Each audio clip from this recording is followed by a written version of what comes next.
Welcome. Happy October, everybody. I don't know if you all know, but October is Breast Cancer Awareness Month, so I'm wearing my sweatshirt here for my sisters. It says Pink is Hope, and it's got the little ribbons and little pink hearts. And I urge all women to please go get your tatas checked. It's very important.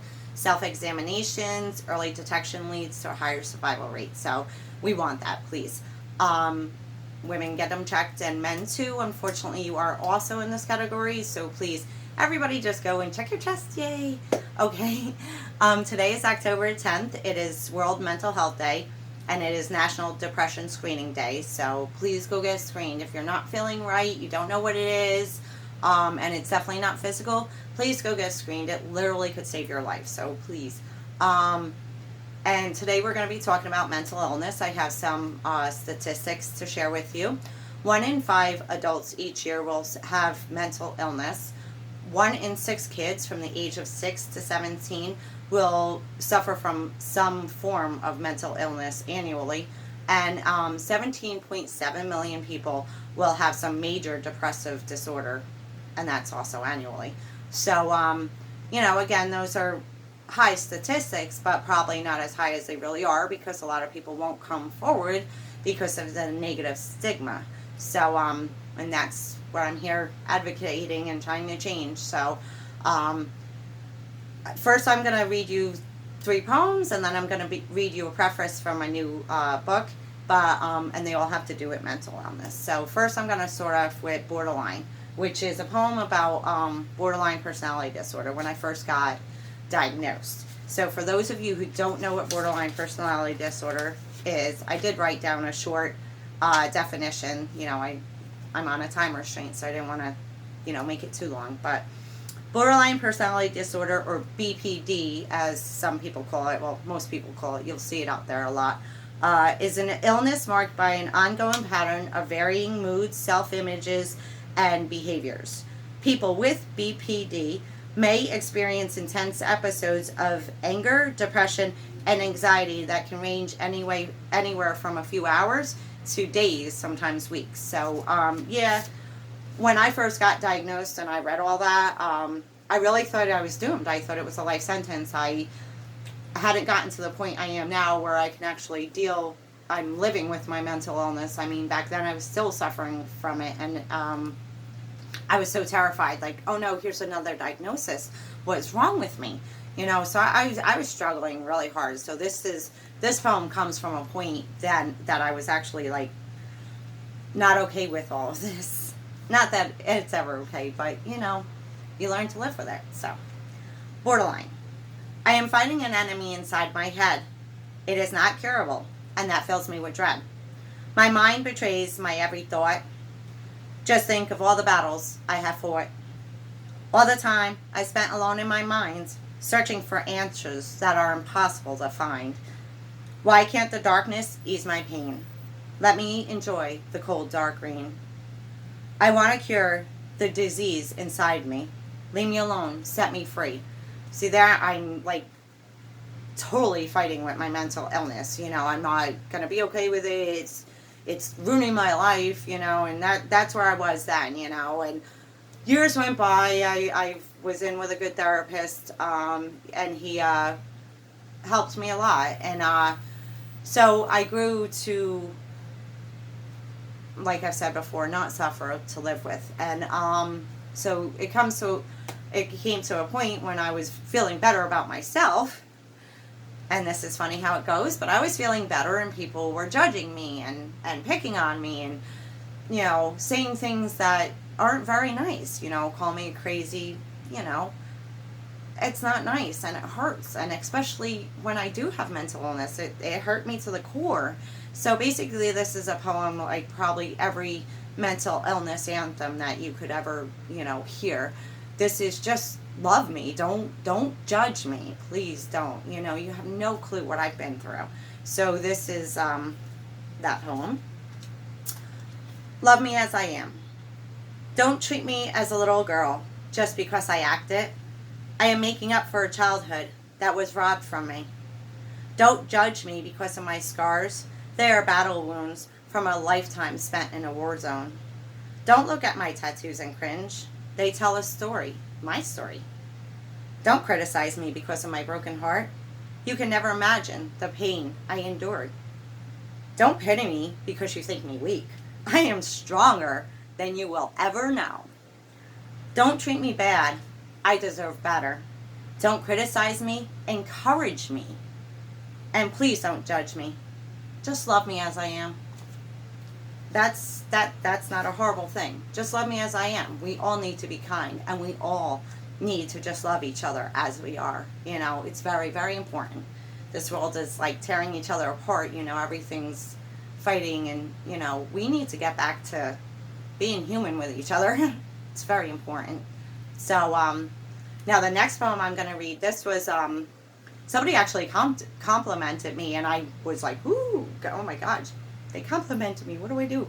So a friend of mine that I used to hang out with was like, oh my gosh, you look so confident walking down the street all the time. And this was after she got to know me for a while, and you know, she learned that I wasn't that confident. And she was like, I always thought you were so confident, so independent. And you know, no. I self-doubt. I have bad self-image. I have a problem with it sometimes, you know. So this is talking about that, you know. Yeah, I am doing okay. You know, I am doing okay. And you know what? I should have taken that. I should have accepted that. You know what? If I looked confident, then that made me feel confident, and that mattered. So this is called Fierce Queen. You watch her walk on the street. You watch her walk by. Walking tall, her head held high. It appears she holds the world in her hands. But she carries pain that no one understands. She seems so confident, a picture of wealth, never realizing she is struggling with her mental health. She hides it well, though it fills her with dread. She is fighting daily with monsters in her head. You could offer her help, but she won't let you assist. If you try getting too close, she will only resist. These are her battles, her secret wars. Each day she is in combat, proudly bearing the scars. The only help she will take is a prayer or two. She has done this before. She knows what she must do. Her whole life has been entrenched in a battlefield. But she's blessed with an indomitable will, and God is her shield. Again, you know, faith is part of my story. So yes, that was, I guess my friend gave me the confidence to write that poem. So that was a really huge gift from my friend. But you know what? She cared, and she worried, and she was willing to check on me, and still does. So, you know, it's very important to know where your friends are mentally, emotionally. You know, put down the phone, get your face out of the computer, and let's engage in conversation here. You know, I got a cute little story about me and my man were out to dinner one time, and our rule is no devices at the table while we're eating. So we were sitting there talking, and the waiter brought over our food and put it down, and he's like, wow. And I'm like, wow, food, yay. What are you talking about? And he's like, wow, I mean, you two are talking. I mean, you don't have phones on the table, and you're actually having a conversation. And we were like, yeah, that's what we do at dinner. We don't engage anyone else but each other. That's important to us. So engage people.